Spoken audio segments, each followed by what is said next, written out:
আর এখন রয়েছে দেশের মেশিনারিজ ব্যবসা বাণিজ্য পরিস্থিতি নিয়ে বিশেষ আলোচনার জন্য আমাদের স্টুডিওতে সংযুক্ত হচ্ছেন Dhaka chamber of commerce and ইন্ডাস্ট্রির সাবেক ভাইস প্রেসিডেন্ট এবং ঢাকা ডিজেল অ্যান্ড মেশিনারিজের ওনার শহীদুল ইসলাম। আমরা সংযুক্ত হচ্ছি তার সাথে। জনাব শহীদুল ইসলাম, আপনাকে স্বাগত জানাচ্ছি আমাদের আজকের আয়োজনে। ধন্যবাদ আমাকে আমন্ত্রণ করার জন্য আপনাদের অনুষ্ঠানে। আপনি অশেষ ধন্যবাদ। প্রথমে একটু শুরু করতে চাইবো, আমরা জানি যে আসলে বৈশ্বিক একটি মহামারী পরিস্থিতি কোভিড-19 মোকাবেলা করেই সারা বিশ্বের সাথে বাংলাদেশকে এগিয়ে যেতে হচ্ছে। প্রথমেই দেশের ওভারঅল ব্যবসা বাণিজ্যের অবস্থানটি যদি একটু ছোট করে তুলে ধরেন। দেখুন, এখন তো কোভিড পুরো বিশ্বে এখন মহামারী, এটা তো সর্বজন বিদিত। এটা তো আর বলার অপেক্ষা রাখে না। বিভিন্ন দেশে এখন এটা সেকেন্ড ফেজেও চলে আসে।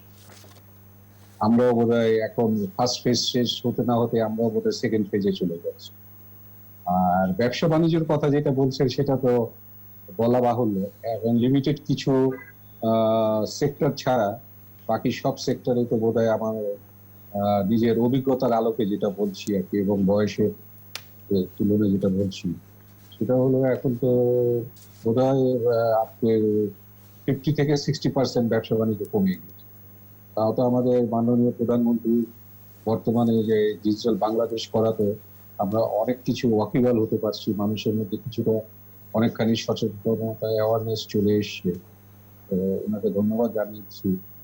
আর সেই সাথে আমি চাচ্ছি যে আমাদের দেশে ব্যবসা বাণিজ্যটাকে আরো কিভাবে অগ্রগতির দিকে নিয়ে যাওয়া যায়, সেই ক্ষেত্রে আমরাও নতুন নতুন কিছু চিন্তা ভাবনা করছি। তো চিন্তা ভাবনার মধ্যে আজকে সকালেই যেটা দেখলাম যে এফটিএ থেকে এর মধ্যে আমাদের নামটা নেয়। দুঃখজনক ঘটনা এটা। আমাদের বিশ্বের 2014 সালে আমি যখন সর্বশেষ ভাইস প্রেসিডেন্ট ছিলাম Dhaka chamber of commerce and industries, তখন পর্যন্ত এটা কোনো কার্যকরী ভূমিকা আমরা রাখতে পারিনি। যাই হোক, আমাদের কোনো হয়তো কিছু ছিল, কিন্তু এতে সমস্যাটা যেটা হবে সেটা হয়ে যাচ্ছে কি, আপনার কম্বোডিয়া, ভিয়েতনাম, চায়না ইত্যাদি দেশ তাদের আইটেমগুলো তারা এক্সপোর্ট করতে পারবে, কিন্তু আমাদের বাংলাদেশ থেকে আমরা সেই হারে শুল্ক যেটা রেয়ার যেটা আছে সেটা আমাদের পক্ষে সম্ভব হবে কিনা এটা নিয়ে একটু করণীয় আছে আমার মনে হয়। দেশের শীর্ষস্থানীয় যারা আমাদের নীতি নির্ধারক যারা আছেন ওনারা এটা একটু চিন্তা ভাবনা করবে। জি, আমরা জানি আপনি মেশিনারিজ প্রসঙ্গে দীর্ঘদিন ধরেই সম্পৃক্ত আছেন এবং এই যে এই সেক্টরটি নিয়ে কাজ করছেন, সেই জায়গাটার অবস্থান একটু যদি বলেন। ধন্যবাদ আপনাকে। এই যে মেশিনারিজ যেটা আমরা সাধারণত ব্যবসা করে থাকি, মেশিনারিজের আমরা ডিজেল ইঞ্জিন, পাওয়ার টিলার, আগে যেটা আপনার গরু দিয়ে চাষ করা হতো, তো একটা সময় ছিল এটাতে আজ থেকে বোধহয় 80 দশকের শেষের দিকে, সম্ভবত 80 দশকের শেষের দিকে পাওয়ার টিলার গুলোর তখন আমাদের ট্যাক্স, তারপরে আপনি তখন তো ভ্যাট ছিল না, তখন আরেকটা ছিল, আরেকটা কি ট্যাক্স ছিল, যাই হোক সবকিছু মিলে পাওয়ার টিলার গুলো আমাদের পড়তো প্রায় 1,30,000 40,000 টাকা। 4 হর্স পাওয়ারের ডিজেল ইঞ্জিন এগুলো আমাদের তখন আমরা বিক্রি নিয়ে আসতাম ওখান থেকে, বিদেশ থেকে, বিশেষ করে এটা চায়না থেকে ইম্পোর্ট হয়।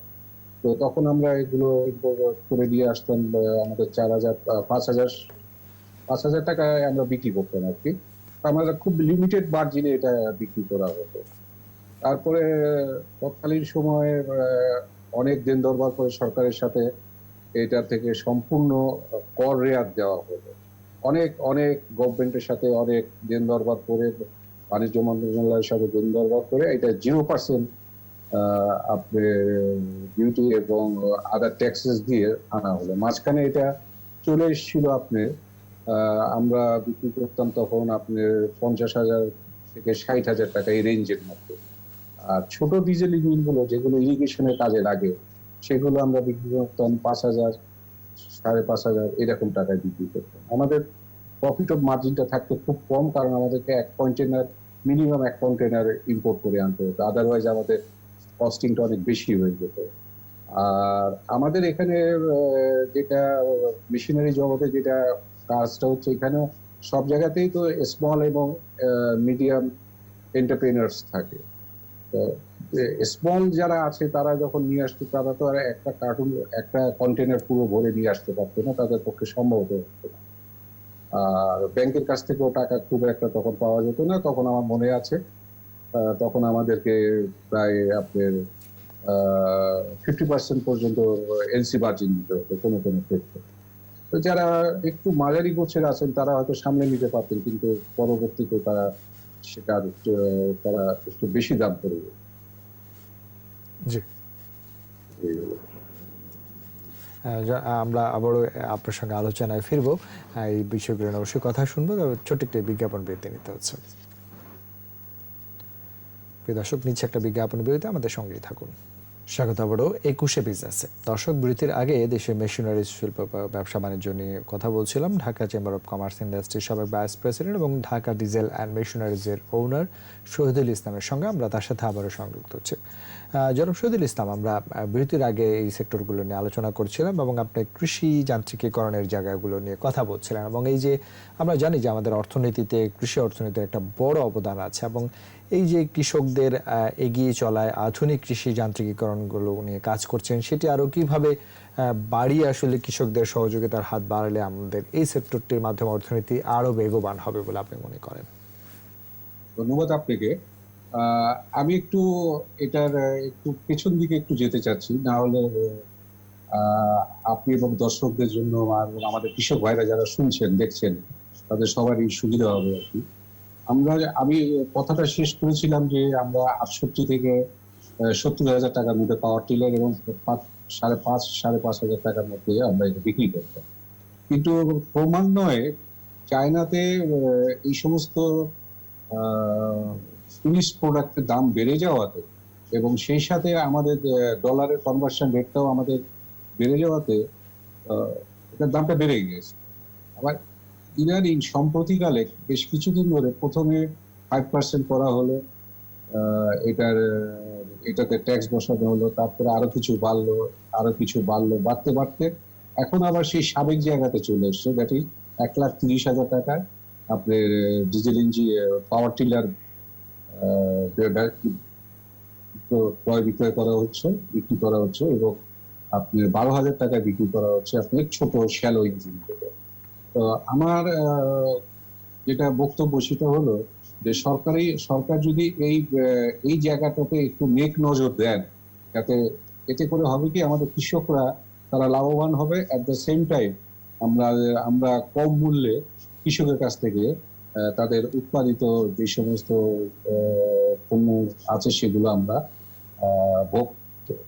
সরাসরি ভোক্তার কাছে চলে আসবে। তবে এখানে আমি একটু অ্যাড করতে চাচ্ছি, সবসময় সব জায়গাতে আমি একটা কথাই বলি যে আমাদের কৃষি মার্কেটটা এরকম হওয়া উচিত, আপনার প্রোডাক্ট ভিত্তিক কৃষি মার্কেটটা হওয়া উচিত। তাতে হবেটা কি, যে আইটেমগুলো যেখানে উৎপাদিত হচ্ছে সেই আইটেমের জায়গাগুলোয় তারা সেগুলো বিক্রি করতে পারবে, একটা হাব হয়ে যাচ্ছে। যেমন আমাদের ঢাকা শহরে দেখেন কারণ বাজারে একটা হাব আছে, আমাদের শ্যামবাজারে একটা হাব আছে, আমরা আরেকটা হাব করতে পারি আমাদের এতে উত্তরার যেখানটা আমাদের এই হয় তবলিগ জামাতের অনুষ্ঠানটা হয় সেখানে একটা করতে পারি, ঢাকা পশ্চিমে একটা আমরা করতে পারি। তাতে সেই ক্ষেত্রে কৃষকরা যারা আছে তারাও অনেকটা বেনিফিটেড হবে, তারা সমবায়ের মাধ্যমে তারা তাদের পণ্য সামগ্রীগুলো নিয়ে আসবে, এনে তারা এখানে বিক্রি করে টাকাটা নিয়ে চলে যাবে।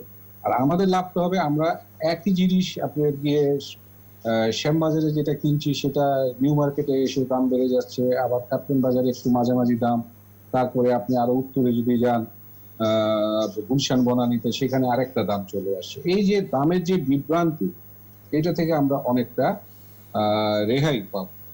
এখন প্রশ্ন হচ্ছে যে এটা আমি তো দীর্ঘদিন ধরে বলে আসছিলাম এই জিনিসটা, তো এখন করা হয় না, কোনো কারণবশত হয় না, কিন্তু এটার দিকে আমাদের এখন নেক নজরটা দিতে হবে। আরেকটা জিনিস আমি যেটা বলতে চাচ্ছিলাম সেটা যে আমরা যে আমাদের দেশে দেখেন, আমরা যখন ম্যাট্রিক পড়ি আর কি, ম্যাট্রিক পরীক্ষার সময় আমি 73 ব্যাচ, ম্যাট্রিক পরীক্ষার সময় আমরা তখন পড়েছি বইয়ের পড়া ম্যাট্রিক পরীক্ষার সময় তখন আমরা 7 কোটি জনগণ ছিল। 7 কোটি জনগণে তখনই আমাদের ডেফিসিট ছিল, খাওয়ার ডেফিসিট ছিল 20 থেকে 30 লাখ মেট্রিক টন। কিন্তু আজকে আমরা 17 কোটি জনগণ, জায়গা কিন্তু কমে গিয়েছে। এই জায়গাগুলো বিভিন্ন বিভিন্ন খাতে চলে গিয়েছে, কোথায় গিয়েছে না গিয়েছে, ইন্ডাস্ট্রিয়ালাইজেশন হচ্ছে, বিভিন্ন জায়গাতে আবার আবাসন প্রকল্প হচ্ছে। তো আজকে আমরা 2020 সালে এসে 17 কোটি লোকের পাস। এখন কিন্তু আমাদের খাদ্যে কোনো ডেফিসিট নাই। বাঙালির প্রধান খাদ্য হচ্ছে ধান, চাল। সেই চালে কিন্তু এখনো আমাদের কোথাও কোনো ডেফিসিট নাই। কেউ বলতে পারবে না যে কেউ না খেয়ে মারা যাচ্ছে। তো এটা হয়েছে কিসের জন্য? এটা একটা বিশাল একটা কৃষি বিপ্লব হয়েছে বাংলাদেশে। এই কৃষি বিপ্লবটা হওয়ার পিছনে কারণটা কি? কারণটা একটা সময় যখন আমরা 1 কোটি 1.5 কোটি টাকা, 1,25-30 হাজার টাকা দিয়ে যখন আমরা ডিজেল পাওয়ার টিলারটা কিনতাম, সেটা 60-70 হাজার টাকা হয়ে যাওয়ার পরে তার পরবর্তীতে আমাদের বর্তমান প্রধানমন্ত্রী করলেন কি, কৃষি কর্মকর্তাদের অনেক রকম প্রশিক্ষণের ব্যবস্থা করলেন। বিভিন্ন ধরনের বীজ ইত্যাদি ইত্যাদি এগুলো দিয়ে কিভাবে আরো আমরা কৃষিটাকে, ধানটাকে, বিশেষ করে ধানটাকে, এখন তো আমাদের বছরে 3-4 রকমের ধান হয়, আগে বছরে 2টা ধান হতো। তো আমি ধন্যবাদ জানাই মাননীয় প্রধানমন্ত্রীকে এই ব্যাপারে, যে আমাদের যে কৃষকদেরকে যে উনি প্রণোদনা যেটা দিচ্ছেন, সেটার সাথে আরেকটু যদি অ্যাড করে আমাদের এই ডিজেল ইঞ্জিন এবং পাওয়ার টিলারের ক্ষেত্রে, যেটা আমার বাবা আজ থেকে 25-30 বছর আগে যেটা নিয়ে অনেক দেন দরবার করে, সরকারের সাথে অনেক দেন দরবার করে এটাকে কমিয়ে আনা হয়েছিল, তাতে আমরা সবাই উপকৃত হব, দেশবাসী উপকৃত হবে। এবং আমরা তো মাঝখানে চালও তো এক্সপোর্ট করেছিলাম, আপনি জানেন। জি শুধু যে ধান চালের ব্যাপারে আমি বলবো তা না। দেখেন, এখন যেটা এফটি এর কথা যেটা আপনাকে আমি বলছিলাম, এতে আমরা যেহেতু মেশিনারি ব্যবসা করি, মেশিনারি একটা বিশাল স্থান রয়েছে, এটার জগৎটা অনেক বড়। আপনি মেশিনারি মার্কেটে আলপিন থেকে নিয়ে শুরু করে এরোপ্লেন তৈরি করার যন্ত্র।